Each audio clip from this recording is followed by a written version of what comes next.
Jangan lupa untuk like dan subscribe channel YouTube Wihara Buddha Sakyamuni Denpasar dan nyalakan notifikasinya.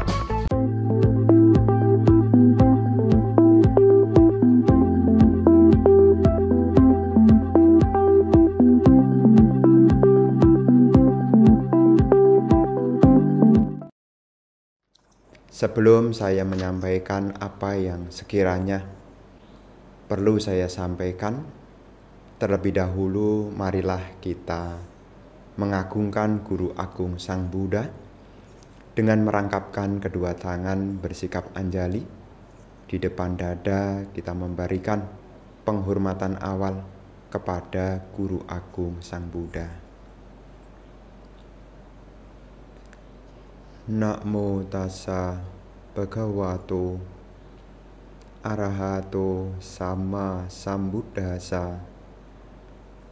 Namo tassa bhagavato arahato sama sambuddhassa. Namo tassa bhagavato arahato sama sambuddhassa. Sududasang sunibunang yatha kamanipatinang citang raketa medawi citang gutang sukang wahang. Pikiran amat halus, lembut, sukar untuk diamati.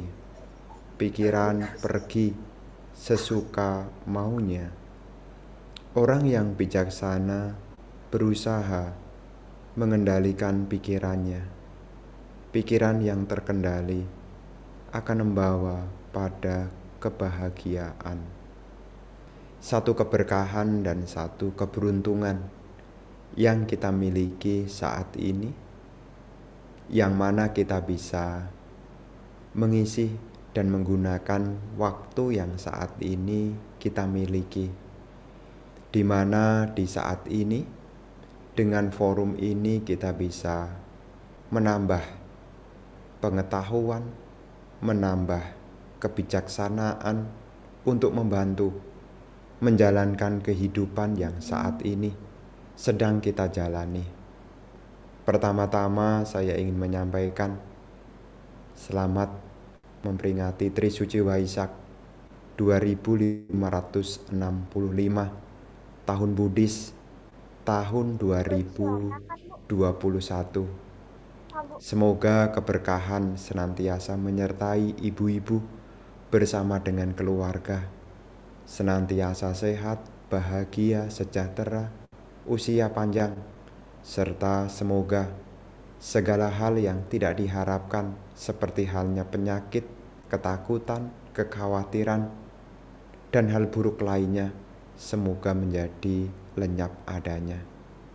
Semoga yang saat ini sedang sakit, semoga dengan dukungan kebajikan dan berkah Waisak, semoga membawa pada kesembuhan, kesehatan bagi yang saat ini sedang sakit. Para ibu-ibu sekalian, tadi saya baru mendengar bahwasanya sudah berlangsung satu kebiasaan yang baik, yaitu bermeditasi. Disampaikan bahwasanya meditasi telah dilakukan kurang lebih selama 3 bulan. Apalagi tadi sudah dengan kesungguhan hati diberi penandaan, dikasih satu coding sehubungan dengan apa yang telah dilakukan. Ini adalah hal yang sangat bagus sekali. Kenapa dikatakan bagus? Karena ini adalah bentuk upaya untuk mendisiplinkan diri. Guru Agung Sang Buddha juga menyampaikan di dalam khotbah bahwasanya ketika seseorang melakukan perbuatan baik, hendaknya orang itu mengulangi perbuatan baik itu dan berbahagia atas kebaikan itu. Sungguh membahagiakan akibat dari memupuk perbuatan baik. Meditasi merupakan bagian dari perbuatan baik. Meditasi merupakan hal yang bisa dilakukan oleh siapapun, Jadi kebiasaan yang selama ini sudah dilakukan, saya pikir ini sangat bagus sekali dan juga bisa menjadi satu kebiasaan yang baik. Mengapa? Karena di dalam kehidupan kita ini butuh kedamaian batin. Di dalam kehidupan ini, kita juga butuh ketenangan pikiran. Ini adalah menjadi sebuah kebutuhan, seperti halnya fisik yang kita miliki. Butuh makan, butuh nutrisi, butuh tempat tinggal, butuh sarana-sarana materi yang lainnya. Kenapa? Supaya jasmani yang kita miliki ini menjadi nyaman, sehingga kita bisa melakukan banyak aktivitas, produktivitas yang punya nilai manfaat. Begitu pula pikiran kita. Kita melatih pikiran kita tidak lain adalah supaya di dalam kehidupan yang kita jalani ini, kita punya yaitu kedamaian batin. Kita juga punya ketenangan batin. Kenapa? Tidak lain adalah supaya kehidupan kita bisa menjadi nyaman. Memang di dalam ukuran hidup saat ini, di era saat ini, kadangkala meletakkan kebahagiaan berdasar dari materi. Orang menjadi sedih ketika materinya berkurang. Orang menjadi takut ketika ada ketidaknyamanan. Tetapi Guru Agung Sang Buddha menyampaikan, kehilangan kedudukan bukanlah kehilangan terbesar. Kehilangan kekayaan bukanlah kehilangan terbesar. Kehilangan sanak keluarga juga bukan kehilangan terbesar. Kehilangan terbesar ketika seseorang kehilangan kebijaksanaan. Maka seperti apa yang ibu-ibu telah lakukan, ini adalah salah satu hal yang bijak. Karena melihat kehidupan bukan hanya dari unsur materi. Sangat bijak sekali. Ada sudut pandang yang mempengaruhi kehidupan kita. Memang kita butuh materi, tetapi materi ini bukanlah satu-satunya yang berperan dalam kehidupan kita. Kalau seseorang cukup materi, punya kekayaan, memang menyenangkan. Tetapi ketika pikirannya tidak ada kedamaian, tidak ada ketenangan, maka hidup yang dijalani pun juga terasa tidak nyaman. Makanya apa yang telah dilakukan tadi saya katakan, ini adalah hal yang bijaksana. Karena melihat kehidupan bukan hanya dari satu sisi. Tidak hanya dari satu sisi yaitu materi. Dan memang perlu saya tekankan sekali lagi, kita butuh materi. Tetapi kita juga butuh pikiran yang damai, pikiran yang tenang. Karena seringkali kalau seseorang tidak punya kedamaian pikiran, tidak punya ketenangan di dalam dirinya, maka apa yang dijalani ini, itu pun juga tidak menjadi kondisi yang nyaman serta membahagiakan. Di dalam jurnal psikologi dikatakan, di dalam masyarakat yang sehat, di dalamnya terdapat mental yang sehat. Jadi di dalam masyarakat yang sehat, di dalamnya terdapat yaitu mental yang sehat. Ini adalah kajian yang ada di dalam jurnal psikologi. Sebagai Buddhis kita tidak asing lagi tentang pengelolaan pikiran. Kenapa kita perlu mengolah pikiran? Kenapa kita juga butuh kedamaian? Kenapa kita juga butuh ketenangan?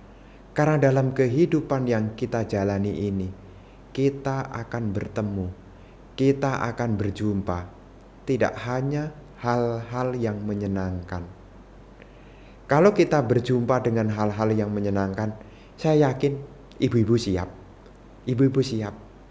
Tapi ketika berjumpa dengan hal-hal yang tidak sesuai dengan apa yang menjadi harapan, Kalau tidak punya tekanan, kalau tidak punya ketenangan, maka yang muncul adalah tekanan.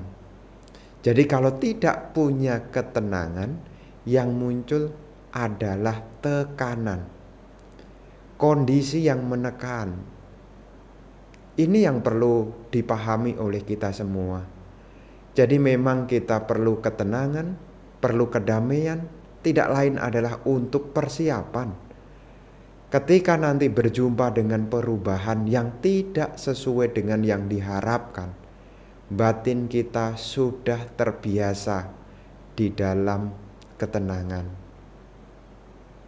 Batin kita sudah terbiasa dengan kedamaian. Kenapa? Karena kita telah punya persiapan yang luar biasa. Karena meditasi ini adalah sebuah keterampilan. Jadi orang bisa meditasi itu karena dibiasakan. Tadi saya singgung dari awal, ada kebutuhan untuk ketenangan, ada kebutuhan untuk rasa damai, untuk menghadapi ketidaknyamanan itu. Seringkali kita berpikir ingin merubah yang di luar, tetapi amatlah sulit untuk merubah yang di luar. Seperti saat ini kondisi pandemik, ya tentu saya banyak mendengar kabar tentang kondisi terkhusus di Pulau Bali. Tidak ada yang bisa merubah yang di luar. Kita berpikir, ayolah para tamu datang. Tapi tamu yang akan datang pun juga berpikir, untuk merubah yang di luar tentu tidaklah mudah. Maka sebagai Buddhis tentu kita jangan sampai menjadi pesimis, apalagi berkecil hati. Sebelum hal baik itu datang, kita harus memperbaiki dari dalam diri kita. Mungkin dampak pandemik ini luar biasa sekali. Mungkin kita juga berpikir, ayolah segera selesai pandemik ini. Ini adalah harapan kita semua. Bahkan kemarin saat Waisak saya ditanya, apa harapan Bante? Harapan saya yang saat ini adalah semoga pandemik ini cepat berlalu, supaya masyarakat bisa kembali hidup normal. Tetapi hal ini juga butuh proses. Tapi segalanya perlu disertai dengan optimisme. Kita jangan sampai pesimis, jangan sampai terlalu takut. Makanya kita menjadi umat Buddha, kita punya kesempatan untuk menata kehidupan kita. Sebelum kita menata kehidupan yang di luar, kita perlu melihat, bercermin, menata kehidupan kita dari dalam diri kita. Kalau ibu-ibu punya kebiasaan, yaitu ketenangan. Kalau ibu-ibu punya kebiasaan, pikirannya damai, maka suasana di dalam keluarga itu pun akan penuh dengan kedamaian. Karena kedamaian itu menjadi bekal dari kesuksesan. Ketenangan menjadi bekal dari kesuksesan. Bahkan Guru Agung Sang Buddha saat hendak mencapai pencerahan, apa yang beliau munculkan saat itu tidak lain adalah ketenangan. Dari perjuangan beliau 6 tahun samsara, beliau melatih diri dari cara yang sederhana sampai cara yang tidak biasa orang lakukan, beliau lakukan. Tapi di situ beliau sadar, bukan begini caranya. Kemudian beliau teringat waktu beliau berusia 7 tahun. Di saat usia 7 tahun, beliau pernah mengalami ketenangan batin menggunakan objek anapanasati. Tidak lain ini adalah penggambaran kepada kita semua bahwasanya ketenangan menjadi sebuah kebutuhan. Kita butuh ketenangan. Sebelum yang di luar mampu kita rubah, kita harus menata yang di dalam. Yang di dalam ini tidak kelihatan, yang di dalam ini tidak tampak. Tapi yang di dalam jika punya kekuatan, maka yang di luar pun juga tidak akan pernah menjadi persoalan. Seperti belum lama ini, saya pergi berkunjung, ada acara blessing rumah. Blessing rumah di Pantai Indah Kapuk yang 2. Jadi pulau yang reklamasi. Bangunannya bagus sekali. Ya, saya kalau diundang kadang-kadang mata saya juga kadang-kadang lihat yang tidak-tidak. Saya lihat, oh semuanya kok ada marmer, semuanya bagus. Tidak ada satupun yang memuji fondasinya, tidak ada. Semua yang datang memuji, oh marmernya bagus ya. Oh ini marmernya, kemudian arsiteknya, warnanya. Oh segala pernak-perniknya bagus. Tidak ada satupun yang memuji fondasinya, tidak ada. Seperti ibu-ibu di Bali. Ya kita kenal Wihara Buddha Sakyamuni. Begitu besarnya. Di Batu Riti ada Cetia Mahadana yang juga tidak kalah besarnya. Bahkan ada Gapura dengan singanya yang tidak kalah hebatnya. Tapi di balik itu tidak ada satupun yang datang bertanya berapa dalamnya fondasinya. Semua yang datang hanya pengen melihat tentang keindahan yang di luar. Tapi bayangkan, kalau seandainya fondasinya itu rapuh, apa yang terjadi? Mungkin kena hujan 3-4 hari. Mungkin bangunannya itu bisa miring. Kenapa? Karena fondasi yang di dalamnya tidak kuat. Seringkali kita melihat kehidupan hanya ingin merubah yang di luar. Tapi ada kekuatan yang luar biasa dalam kehidupan kita. Adalah kekuatan yang berasal dari dalam diri kita. Seperti halnya fondasi. Tidak ada kelihatan. Bahkan kalaupun sudah terbentuk, tidak kelihatan. Orang latihan meditasi juga tidak kelihatan. Tidak ada kan kemudian orang latihan meditasi kemudian di tempat terbuka, jarang. Apalagi di tengah pasar, apalagi. Orang latihan meditasi ya di kamar diem. Tapi ketika dia punya keberhasilan dari latihan meditasi, dampaknya akan kelihatan keluar. Makanya untuk menyeimbangkan kehidupan yang kita jalani, kita butuh ketenangan batin. Kita butuh kedamaian batin sebagai fondasi kehidupan. Apalagi di saat-saat sulit, kita tidak bisa merubah yang di luar. Kita berpikir agar semua bisa kembali seperti dulu. Itu harapan kita semua. Tapi sebelum itu semua terjadi, kita harus menata dari dalam. Ketenangan ini adalah hal yang perlu kita munculkan. Makanya di dalam kesempatan malam yang baik ini, satu forum yang bagus. Selain berbicara tentang Dhamma, kita juga berbicara tentang praktek Dhamma. Tidak lain adalah bagaimana supaya senantiasa teringat dan mengingat latihan ketenangan. Jika saat ini kita tidak punya ketenangan, maka kehidupan yang kita jalani akan penuh dengan tekanan. Baik tekanan dari masa lalu, termasuk juga tekanan pada masa depan.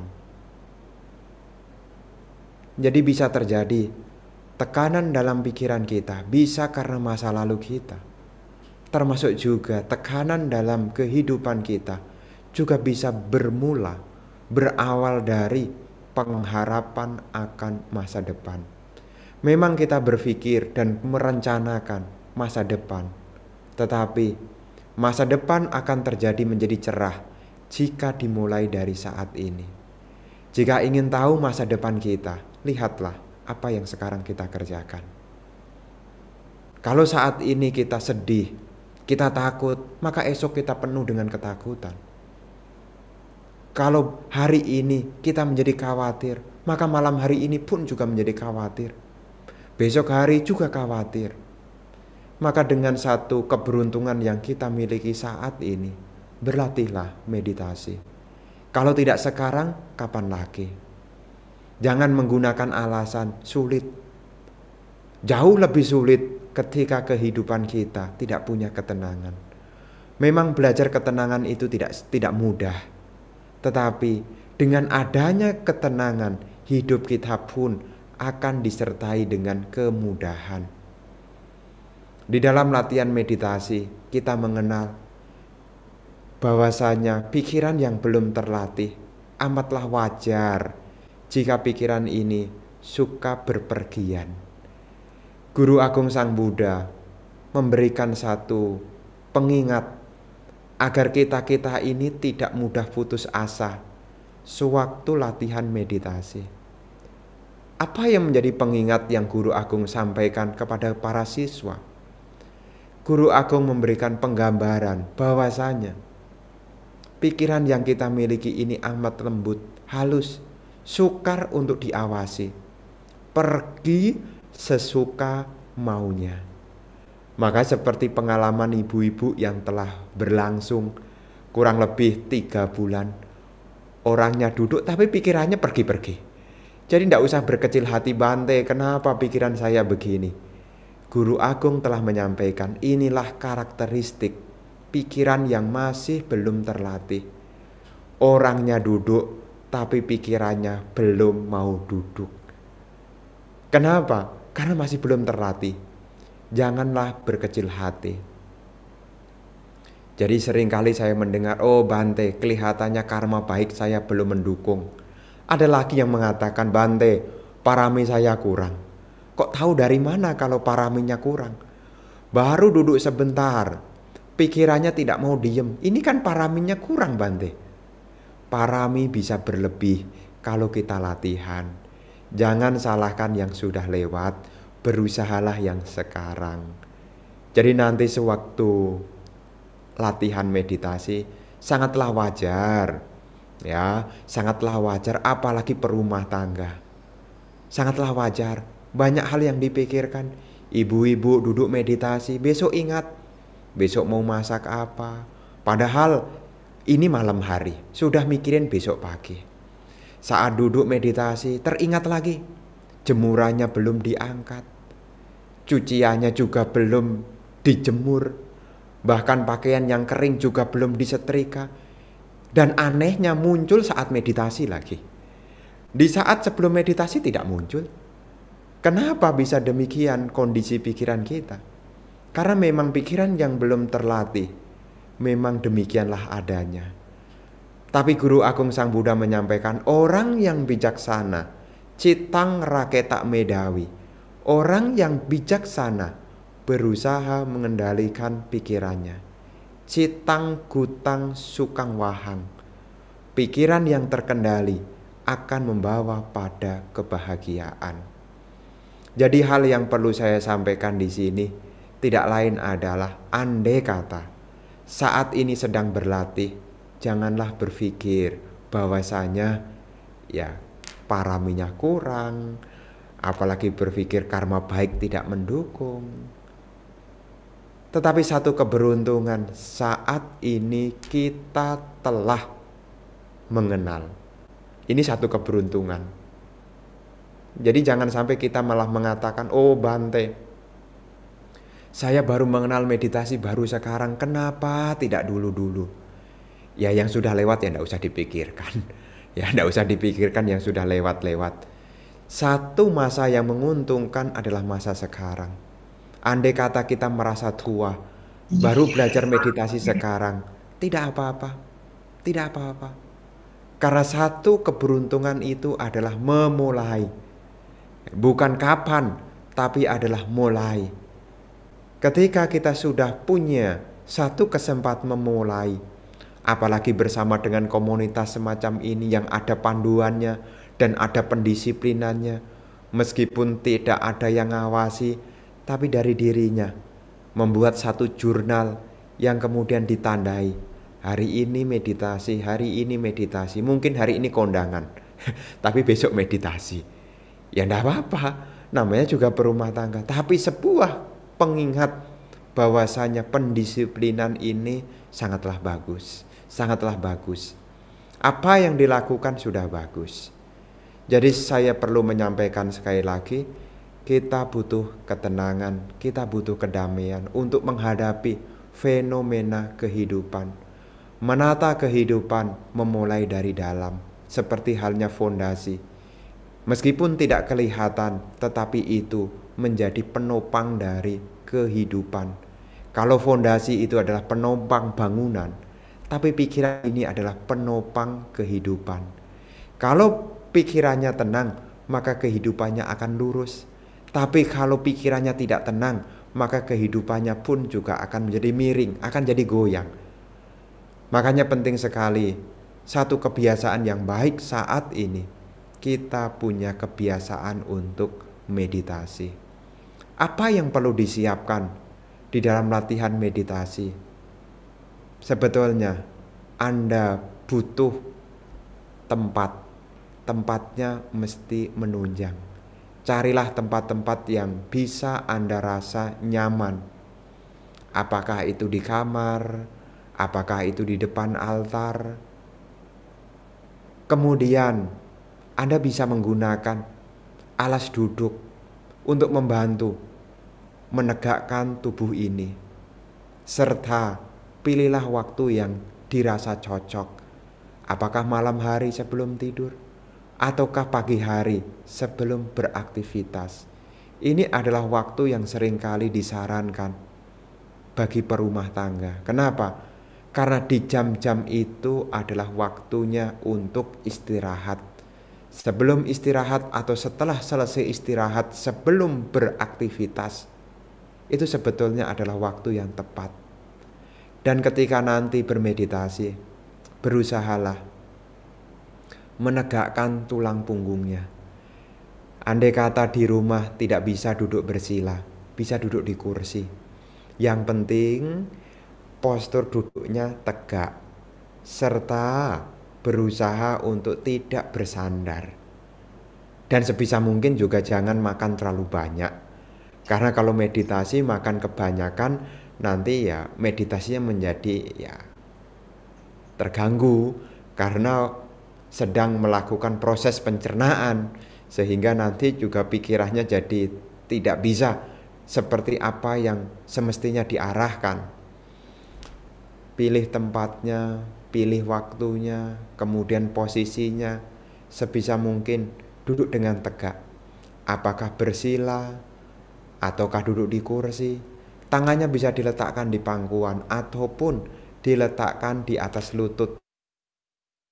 Kemudian berusahalah untuk melihat, dalam bahasa sehari-hari, berusahalah untuk tubuh jasmani yang saat ini sedang duduk di sini. Jadi sewaktu ibu-ibu nanti latihan meditasi, janganlah terburu-buru. Jangan terburu-buru ya. Jadi nanti kalau duduk meditasi, duduk dengan tegak. Kemudian matanya dipejamkan. Sewaktu matanya dipejamkan, perhatikan tubuh Anda. Rasakanlah tubuh Anda, mulai dari kepala, leher, bahu, lengan, punggung, hingga kaki Anda. Anda rasakan.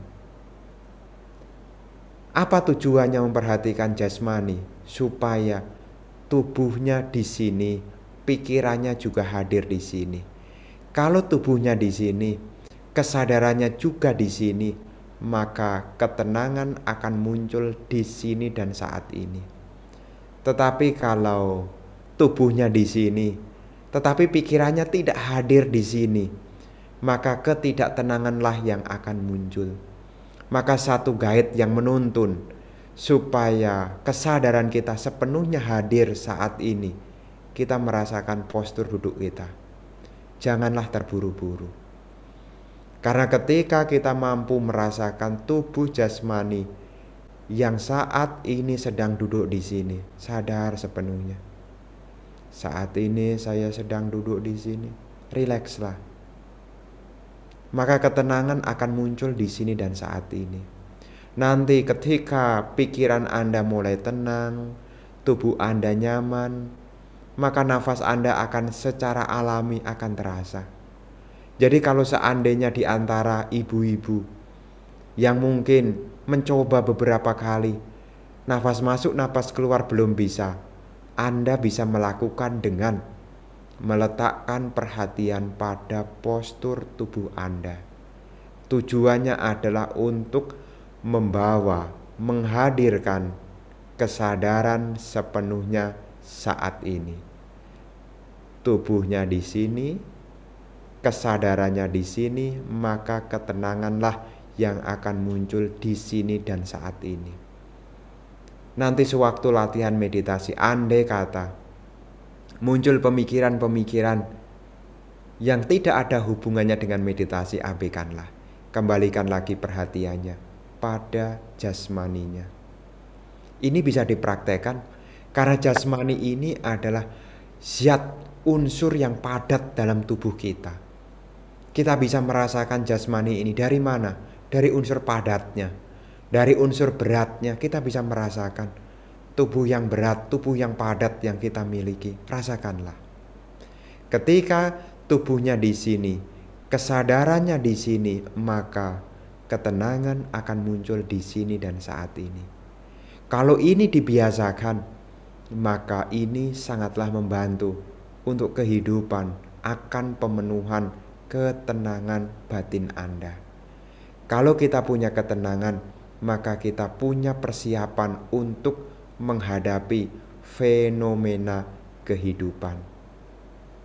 Jadi nanti sewaktu latihan meditasi, itulah yang perlu diperhatikan, tempatnya, waktunya, posturnya, kemudian pengarahan pikirannya pada tubuh jasmani. Letakkanlah perhatiannya pada tubuh jasmani. Rasakanlah tubuh yang berat saat ini, atau merasakan tulang punggung yang tegak. Bisa dibantu, bisa dirasakan. Supaya apa? Sepenuhnya hadir saat ini. Karena yang membuat kita tidak tenang. Kenapa kita tidak tenang? Karena orangnya duduk di sini, tapi pikirannya tidak di sini. Orangnya duduk di sini, tapi pikirannya tidak di sini. Maka ketidaktenanganlah yang akan muncul. Tapi kalau kita punya waktu, saya duduk di sini, kesadaran saya juga di sini, maka ketenanganlah yang akan muncul. Dengan kita punya satu ketenangan yang baik, maka sebetulnya kita punya kesadaran yang baik. Kesadaran yang baik akan membawa pada tempat yang baik. Kesadaran yang baik akan membawa pada lingkungan yang baik. Makanya penting sekali kenapa kita latihan meditasi, tidak lain adalah untuk membantu kehidupan yang saat ini kita jalani. Karena kehidupan bukan hanya bergantung dari unsur materi, bukan hanya bergantung dari apa yang kita sebut dengan kekayaan, tetapi melihat kehidupan juga hendaknya dari dua hal, baik secara materi juga secara batiniah. Melihat kondisi batin, andai kata saat ini belum punya ketenangan, berlatihlah. Kalau tidak sekarang, kapan lagi? Karena kita makin hari makin tambah tua. Kalau kita tambah tua, kita tidak bisa mengupgrade kita punya usia, tapi kita bisa mengupgrade kita punya latihan. Inilah yang perlu saya sampaikan di kesempatan malam hari ini sebagai satu pengingat betapa pentingnya latihan meditasi, betapa berharganya ketenangan di dalam kehidupan kita. Sebagai perumah tangga, kita harus punya optimisme.